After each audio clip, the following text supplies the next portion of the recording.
Today we are going to be talking about hyperpigmentation and melasma. The reason I want to talk to you about this, Ben, is because when I have a client who comes to me expressing that this is what they want to correct, I always add in certain Truth Treatments products because they are the best for the skin condition.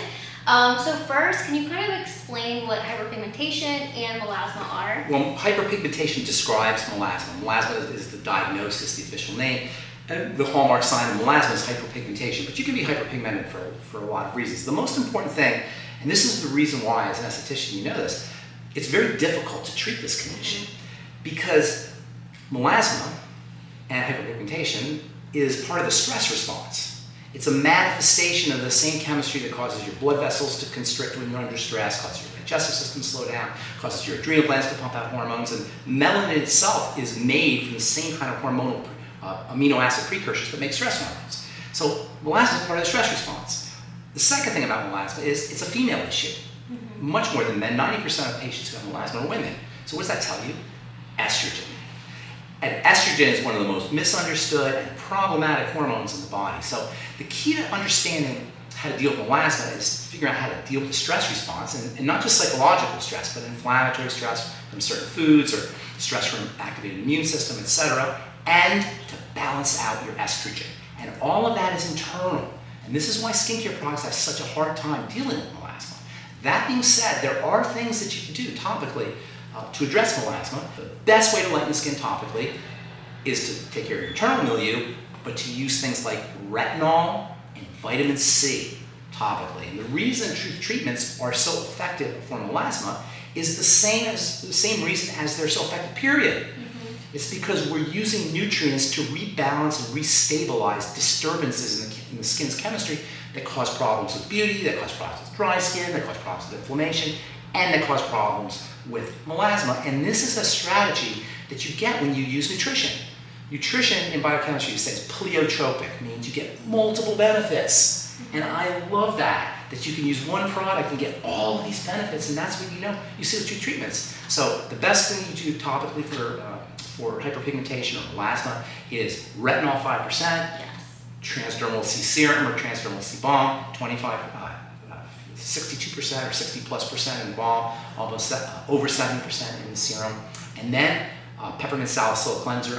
You probably know salicylic acid is a very effective skin lightener, and our AHA energizing exfoliator. Exfoliating pigment is another strategy that you can use in addition to the antioxidant protection.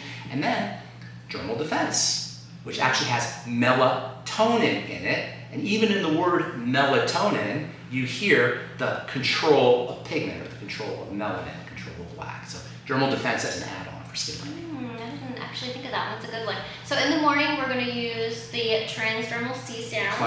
Cleanse, yes. Peppermint sal, AHA energizing exfoliator, transdermal C serum in the morning, and then transdermal C balm at night, and then retinol, maybe 3 times a week or 4 times a week, or retinol 5%. And for spots, like if localized spots, retinol spot treatment. Oh yes, and that is, like I said, when people use Truth Treatments products, I think it is not only because of the retinol, but the THD just lightens that pigment so well. And it's also because of such high doses and high concentrations in the product. Now, we were obviously talking about internally. Is there any supplements you would also recommend? So many different things. EFAs, fats. In fact, sometimes people ask me, what's the most important nutrient for the skin in general? EFAs. Fats, omega-6 and omega-3 fats. So like salmon? If you're going to do for food, okay. Salmon, crab, clams, flax seeds. Omega-3s are a little tricky to find. They're also in green vegetables, which you love, I'm sure. Nope, I don't. I'll just use the topicals. Yeah, omega fats are really the most important. In fact, as we get older, and particularly as women get older, we don't absorb our fats as much. And this is one of the things that happens specifically to women, and this is what accounts for dry skin. Human skin is not supposed to be dry, and how many people don't have dry skin? Like everybody, right? Classic sign of EFA deficiencies or malabsorption, which is very common. Okay guys, so if you've done a consult with me and you have pigment, now you know why I always recommend the 5% serum from Truth Treatments and the AHA, and definitely the C serum in the